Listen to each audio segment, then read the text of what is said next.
Over 50,000 plant species are used around the world for medicinal purposes, most of them harvested from the wild. Every day we depend on products whose ingredients come from wild plants. Particularly in poorer regions, people have few health needs alternatives other than the remedies provided by wild plants. Yet everywhere, plants that were once common are decreasing in number. Many species are threatened and traditional knowledge is disappearing.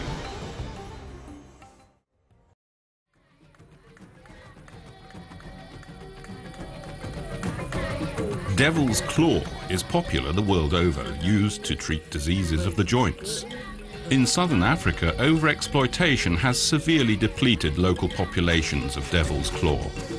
In Namibia, a model project demonstrates how this wild plant species can be managed to ensure lasting supplies. As a result, devil's claw is once more becoming common, and the income of local collectors is rising.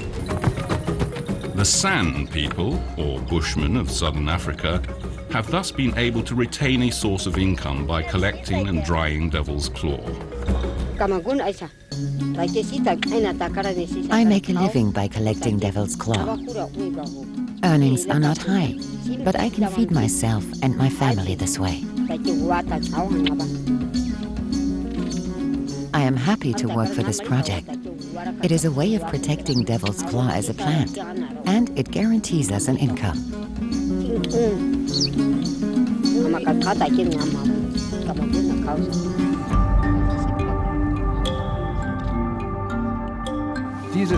This devil's claw from Namibia proves conclusively that such projects work.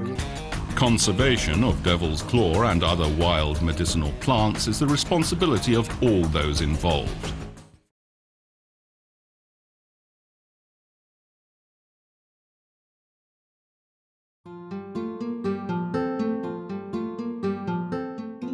Los objetivos fundamentales que tiene este proyecto es desarrollar una actividad productiva en esta zona que permita generar mano de obra y empleo a la gente local. Y el segundo objetivo que tiene este proyecto es, a partir del uso sustentable de la especie, transformarlo en una herramienta de conservación del guanaco. El grupo de la cooperativa está conformado con pobladores del área protegida, donde participan familias enteras.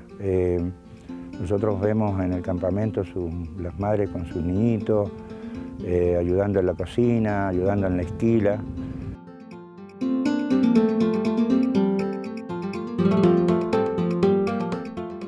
La idea de la cooperativa fue siempre vender el producto que obteníamos con valor agregado.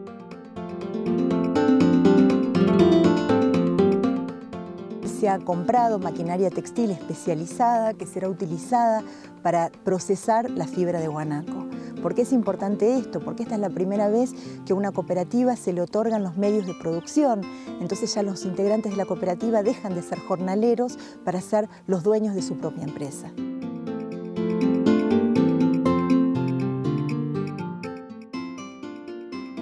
Hemos hecho hasta 500, 600 gramos en mediodía, en 4 horas. Preparando bien la mecha, el hilo tiene que sale muy bueno.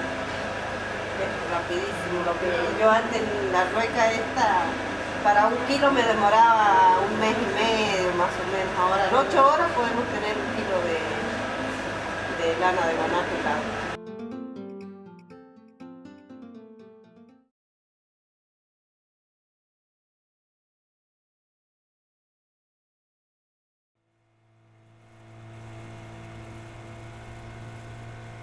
Palau is short on land, and most of what it has is unsuitable for farming. So for generations, seafood has been the staple of the local people. The ocean is the lifeblood which sustains them. But over 10 years ago, their fish harvest began to decline at an alarming rate. Most of the fish market were forced to close down. Before fishermen go fishing, usually only one fisherman in the village would feed the whole village only get enough for their pot, and then they give the rest to community. But now, people, when they catch many, they sell. Every village has a stretch of waters under its jurisdiction. The village chief decides the time, the species, and the number to fish. We practice conservation way, way back. If a chief would see, or people would see that the fish is getting less in this area, they will put a law. Now you go fish anywhere else, don't fish in this area and let the population of fish come back. Tourism and fishery are the two mainstays of its economy. However, its economic growth has created an ecological crisis in Palau.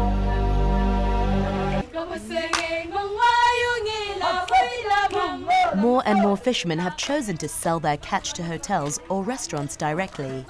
It's been estimated that over half of the catch is now directed towards tourism. In other words, the more developed tourism is in Palau, the more challenges its efforts to protect marine environment will have to face. One of the decisions that countries like Palau has to make is whether or not to export their coastal resources. There are not enough for local use, including for tourism, and for export markets. So countries like Palau will have to make a decision. Do they export? Do they ensure local food security? Do they want to feed their tourism sector? They can't do it all.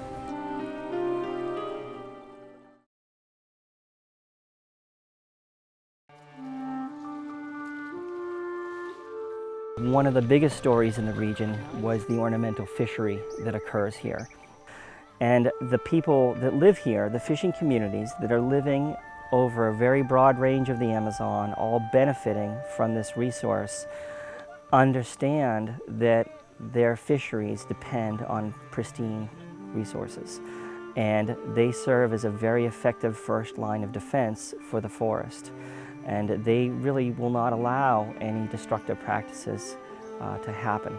They know the area very well. They'll know where they can expect to find cardinal tetras. And they'll paddle out. They'll even just look at the trees and shrubs and the physical shape of the environment to know that there's a high likelihood of where there'll be fish. They have a technique where they can actually splash the water a little bit, and they call it calling the fish. They'll lean over and just do this technique that really amazed me, where they can literally call the fish to them to find out if there are enough fish there. They often feed the fish, and the fish are often fed just table scraps or whatever they have around. In Barcelos, there are some floating transfer stations where they'll offload their tubs, and their catch will be counted and they'll get paid for their fish.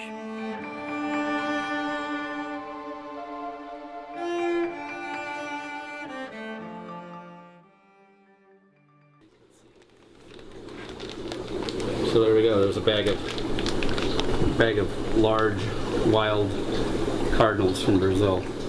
They're actually really good sized, and we'll get them in. Festa de Peixe Ornamental de Barcelos, the Ornamental Fish Festival of Barcelos. And it's the culmination, the manifestation of the cultural importance of the fishery to the region. It's another example of the powerful role that this ornamental fishery plays, socioeconomically, with livelihoods, environmentally, with protectionism.